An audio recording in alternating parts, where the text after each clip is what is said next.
Yep. Welcome to Finding Freedom Outdoors. Today's video we're going to go over types of releases, pros, cons, and why we shoot what we shoot, and give you an intro into our brains on our reasoning on why we don't shoot thumb buttons, indexes, or make sure you're both. Yeah, let's get that out of the way and talk about why we don't even have a back tension release. Personally, I don't feel good using them. Where's yours at? Okay, this isn't quite a back tension. It's a thumb.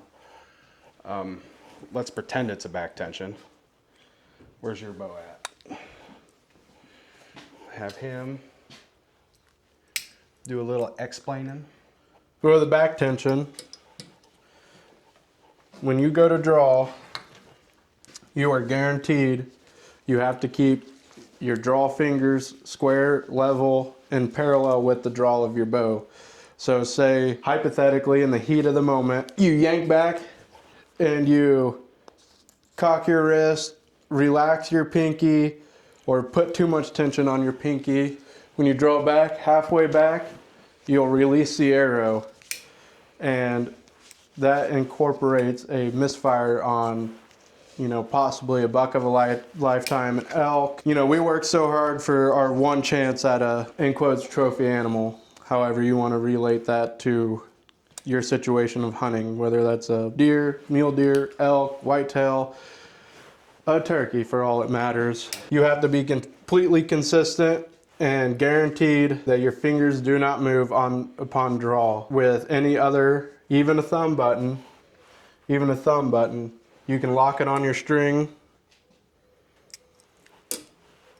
and it'll never fall off unless if you manually activate the trigger.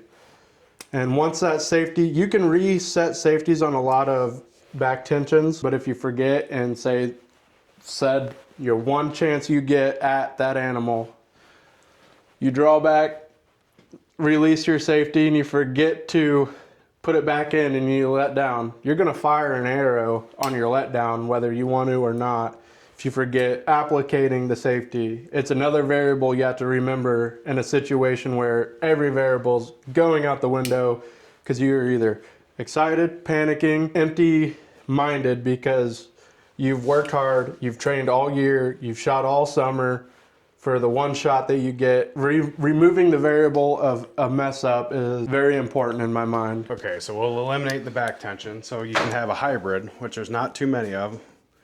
This is what I would call a hybrid. It's a Spot Hog Keaton. I initially used this for past bows and took some time off shooting, decided I didn't like it anymore. It no longer fit my hand well. But you can use this multiple ways. I've seen people use it as a pseudo back tension, a thumb even. You take the strap off. I've seen people use that. Tanner's played around with it. It's right-handed right now. But it does give you the feel of learning how to, torque your hand if you want, like you would with a thumb. I don't like it.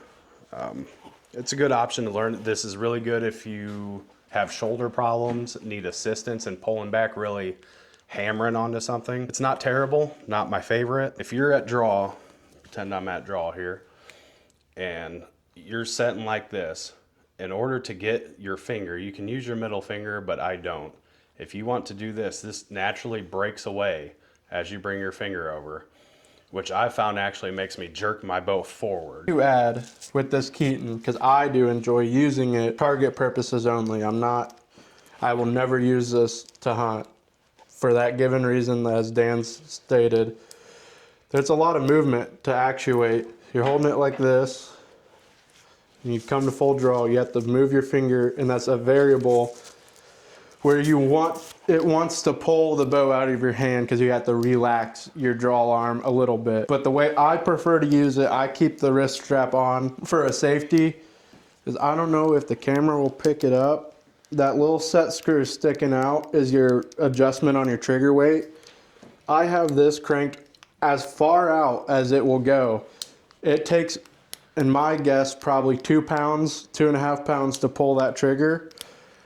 And it gets me, I shoot a B3, I don't remember the exact name. I've shot it for years. It's worn out.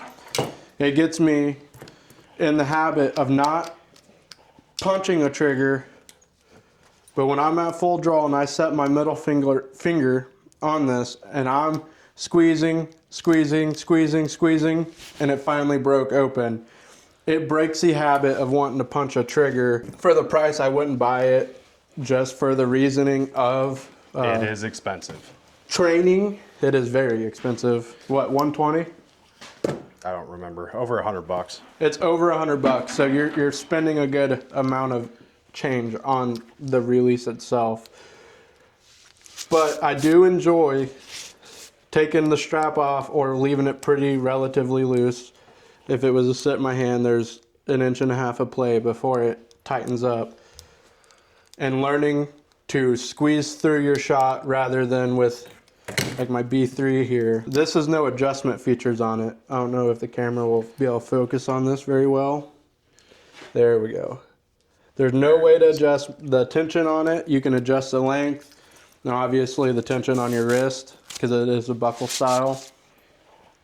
But it takes very minimum amounts of pressure to activate that, in quotes, a hair trigger. This just breaks your mindset from wanting to punch it. For us. For myself personally, because I develop a pretty bad habit of punching a trigger. Yeah, we have, this is a True Fire. Couldn't tell you what it is. This is an Index. It's cheapest one you can get at yeah, Walmart. This is a cheap Index. My son has been using it on his Genesis the last couple days. We shoot Indexes now that we've got the rest of them out of the way. It's a real, let's see, it's just a strap. There's no holes. Real simple to use. It is adjustable to a point. Swivel, everything's kind of loose. If you can see as you break away, there's a lot of slop and play in that. I don't like that, but there's nothing wrong with it. You have to worry about things wearing out, which is mostly what we're going to talk about, pros and cons of this style release. I believe for this being $20, this is a sub $20 release. If you are intro shooting this True Fire, I started with this True Fire. This is my first release I've ever bought. It is somewhat adjustable. I don't know if the camera will pick up the itty bitty set screw on the back. You have a very minuscule amount of adjustment that you can make for your jaws to actuate and to work. It's not, for $20, if you're going to go out and shoot and you want to get into archery with the lowest barrier of entry, I would say for $20 you cannot beat this release. But it leaves a lot of room to upgrade that you'll eventually have to spend more money. You'll more than likely definitely grow out of it. Yes, yes. I used it for 1 year. I learned how to shoot, shot my first 2 deer with it. And then after that, I bought this B3 release for, I think I paid $60 for this. For $60, it's been frozen. I hunt a swamp personally, so I walk through a lot of water. I climb up a ditch bank. It's a levee bank, but it's attached to my wrist at all times. So I've gotten it so sandy where I've had to open my bottle of water, pour a little water on it, and it's back to functioning right back the way it was the day out of the box. Another thing to notice with this, if you hunt with it, once it's adjusted, you have a lot of moving. Granted, that's exaggerated, but in the woods, you're not going to want that. Yes, you could tape it, put some electrical tape or some sort of dampener on it, but that might impede movement on it. That's going to get you busted. So that's my biggest problem with this release. Great to start out with, great to shoot with. You'll grow out of it. Both of these also, sweet. You want to grab that? Both of these, that was my longbow, just took a ride as my son went out the door. Both of these are jaws. It completely encloses the string to where it cannot accidentally fall out, loosen up. Jaw style, very self-explanatory. Once Tanner has my longbow put back up, did it break? No. That's good. I see you painted the end of it though. Painted it? Yeah. Did I? Yep. Oops. So this is, in my opinion, and this is the top of the line. you can get for an index. This is Wise Guy by Spot Hog. I can't speak because I haven't used it every day. I've shot maybe 12 arrows with it. My one impediment with it, I don't like the hinge. I don't like the ability. I know it's minuscule, you'll never do it. It's a mental hurdle that I have to think about, and I don't like to think about anything other than releasing my shot smooth, clean. I prefer a single jaw. If you're gonna go with Spot Hog, they make, I believe it's called the Tough Guy, which is similar, but it's entrapped. You can't wiggle this out no matter what you do. It's basically the Wise Guy with a jaw instead of a hinge. This is overwhelmingly what I've shot pretty much forever. It just works. It doesn't break. This is the first boa style I've had. The only thing I can speak on it so far is, I mean, if you know how a boa works, you tighten it up, and that's loud, but you should have that done before you're hunting anyway. I wear mine out to where I'm hunting. When I leave the truck, car, whatever, this is already on. I don't know, it flips back to where it's out of the way. The biggest problem I can see with somebody having this, especially if they're just getting into shooting or used to using this style release, you've got your set holes where it's going to be, you know, you'll find your spot and it's going to be there every time. This is a little bit harder to get dialed into exactly where you want it to be. I've had this for a month now, and I'm still kind of playing with that and working where I like it to be. I don't like a whole lot. You'll see guys that want, let's reset this. If they're at full draw, they almost want it pulling, where it elongates it. I have it as long as it'll go, and it's still too short for a lot of people. I actually like it tighter to where it sits more like this in my hand, where if I'm at full draw, I have my shot process is I bring it around and then it sits there. I've also tightened tension on the trigger. When you get this out of the box, it is a hair. You blow on it, it'll go off. And I was shooting it that way for a week or two. I was having bad punching problems. Tanner suggested that I make it a bit harder, and now I can sit at full draw and have my finger pretty much like this. And I don't have to worry about it. I can slowly pull it to where it pops. For my money, I'm spending my money here. For a lot of people, this is what they shoot. I'll play with them. I always play with them. But for my money, it's gonna be the Wise Guy. Doesn't have to be the boa. Honestly, I would suggest against the boa to start. I've definitely had issues getting it consistent. It works. It's not a mechanical problem. It's a me problem. Now, I'm not familiar with that, but if they hypothetically bought the boa and they wanted a clasp style, can you buy the clasp style? Yes.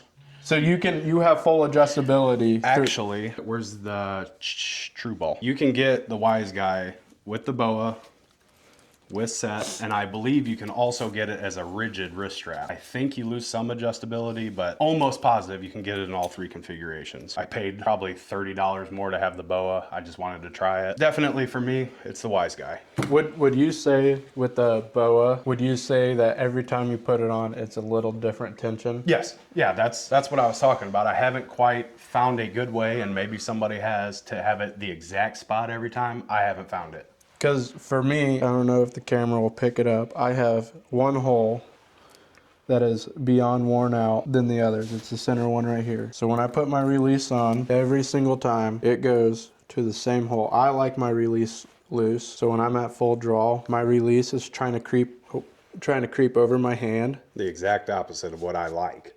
And I mean, like, you can see how much of a gap I've got in my release. Go ahead, when he puts his on, his is tight, completely around the wrist. It's encapsulated.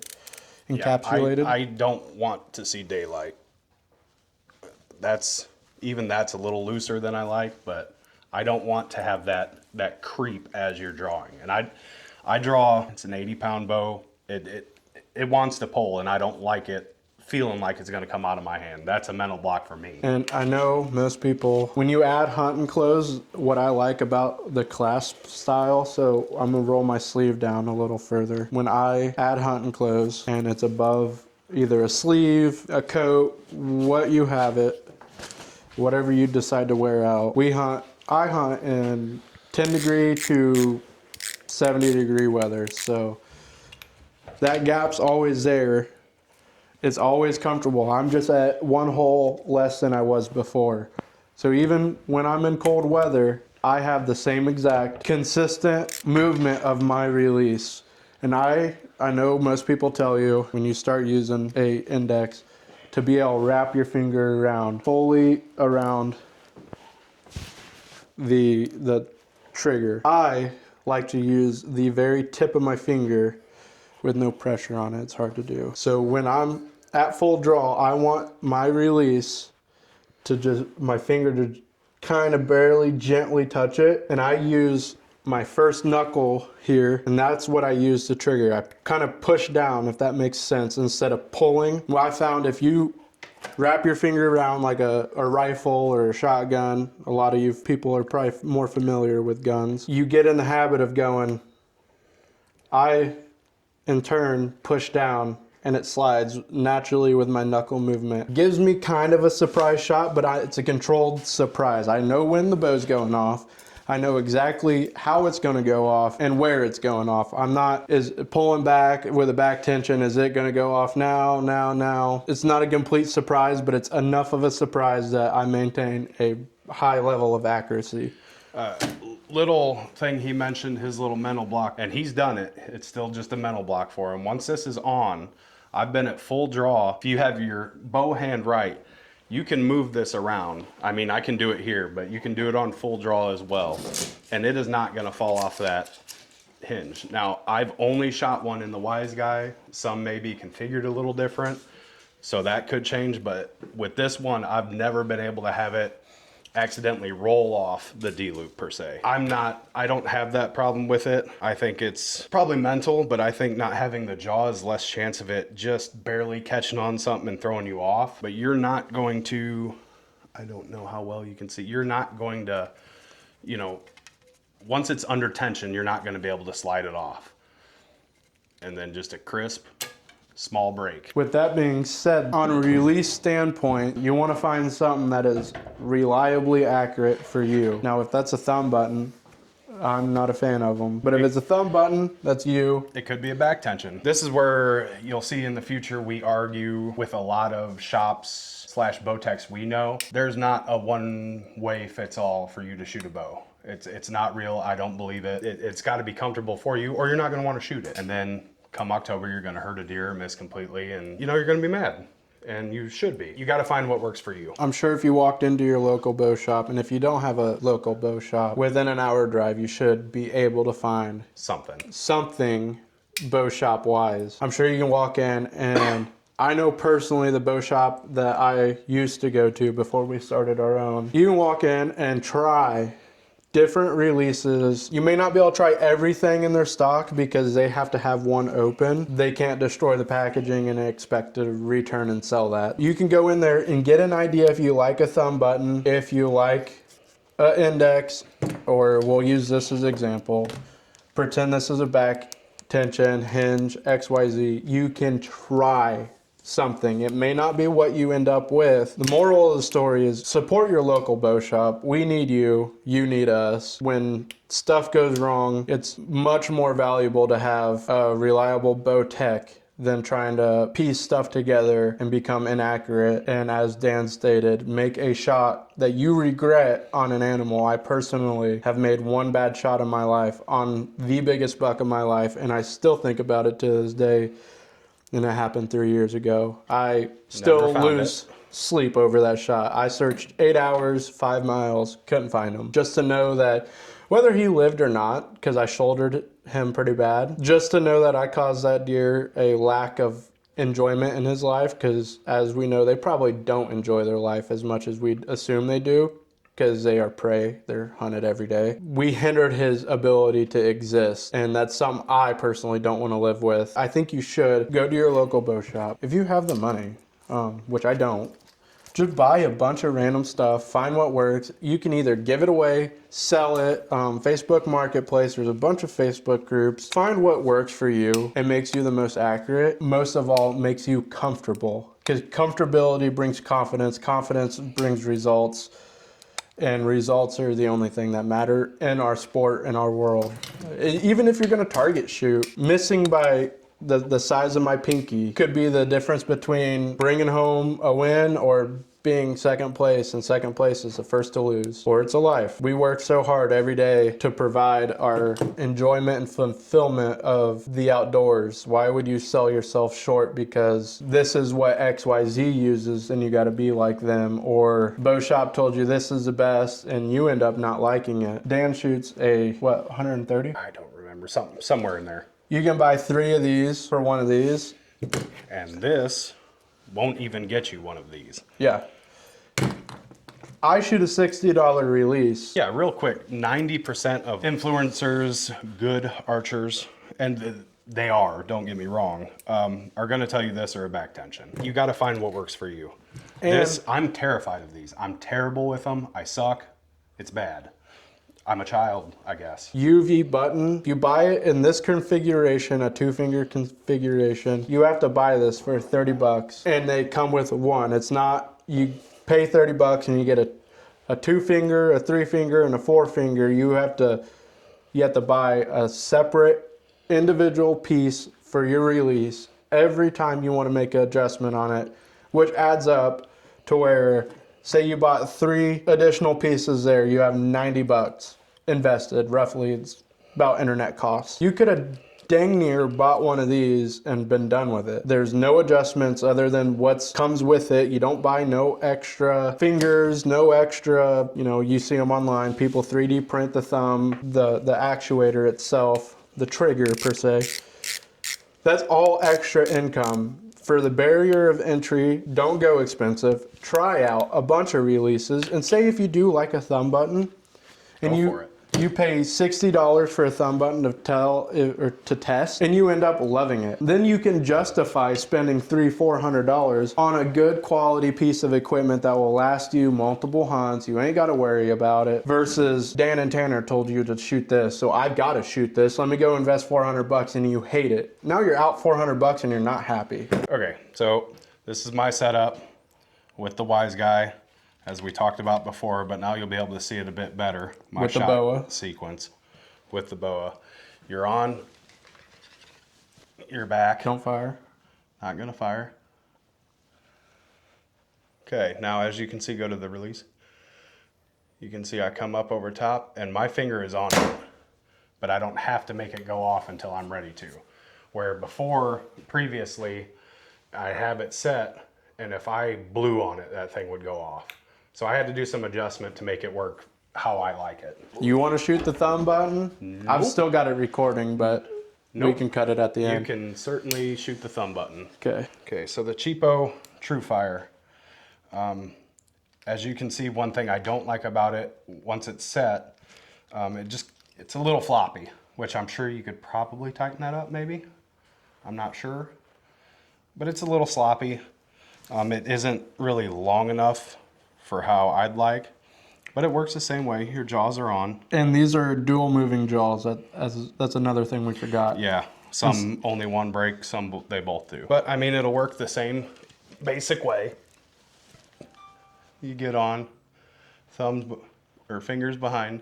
And this, what I don't like is, I don't like, it has, as you shoot, for me, with this being movable, it's hard to explain with this, certainly. Which, did you add this in, or was this a part of it? This was a part of it, and then when I made it to fit Jenna when she was shooting it, when you make it a smaller adjustment, so you take this, I believe it's a 7/16. It don't matter. You take this nut off and you slide it back. You can see the wear ring on it. You have to cut this dampener shield. You have to cut it down for it to fit a smaller hand. Yes. Which if you ever readjust it, screws you because then you get all this play in the head. Which I can feel that. This is the first time I've shot this one, I believe. You can feel that in your hand kind of moving around, and just there's too much play going on for my liking. That being said, again, you're starting out, you want to try an index shooter, $20. What do you got to lose? It works fine. You know, the jaws hold an 80-pound bow, no problem. There's a few heavier than that, but I mean, most adults are going to be 60 to 70 for men, females a little less. It works. It's going to work. Yeah, that's really all there is to it. And one thing about a cheapo like this, it's $20. If you lose it, break it, you hand it to your kid and he brings it back or leaves it outside and everything rusts and it don't work, it's $20. Just don't go to the gas station before work. So another thought with the $20 one, anybody can shoot it. My son, sitting over there, he is now shooting, he's shot bows, toy bows and stuff, pretty much since he could walk. His first one here, he's got a Genesis, we got a little whisker on it, a toy sight that was on one of his previous ones. Got the D-loop. He's shooting that True Fire, and he shoots it well. There's nothing wrong with it. It's just, it's perfect to start. You're not gonna be upset if you lose it or anything like Tanner said. It just works. For any age, any poundage, it's good to go. Now, Tanner's gonna show the thumb that I'm afraid of. Now, before you even draw back, take it back off, because I want to show kind of one of my complaints, the whole putting it on the D-loop. Oh yeah, so you have to activate your jaw. Which is a button on the back. It just clicks on. All right, loosen this. Pause. What'd you do? When I press a button, actually, leave it recording. Yeah, he messed up somehow. So here's another complaint. I was putting it on. I'm not too familiar with it. I loosened the bolt by accident trying to set the jaw. So I was gonna fix that real quick, which isn't hard to do. And if you're in the woods. Yeah, if you're in the woods, it's a whole different story unless you're carrying around an Allen set.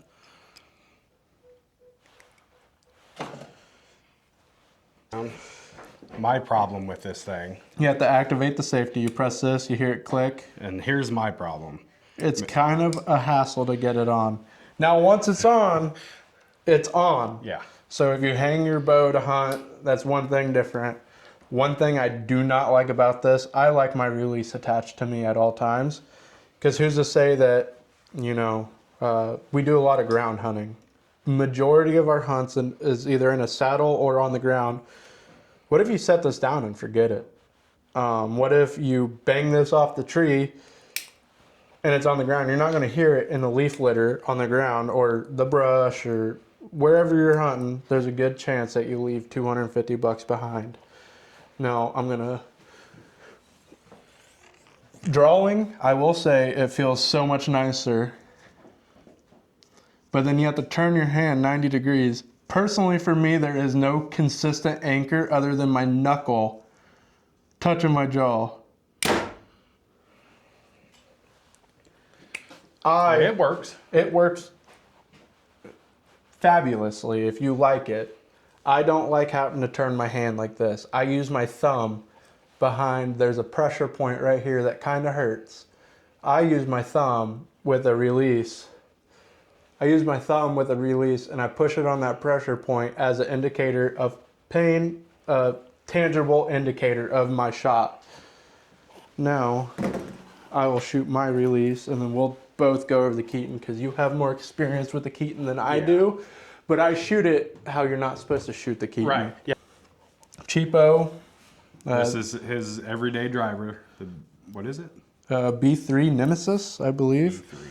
I am 100% sure this is called the Nemesis. Which that thumb button is also a B3. I just couldn't tell you exactly what it is. I think the retail on that thumb button is 200 plus. Yeah, I'm not sure. She actually won this. So I'm not sure how much it is. It's a micro something. But anyway.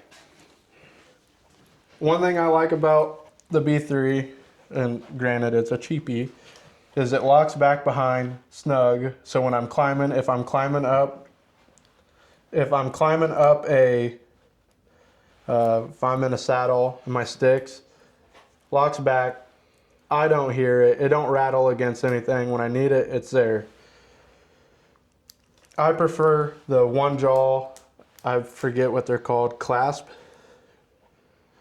I forget the technical term.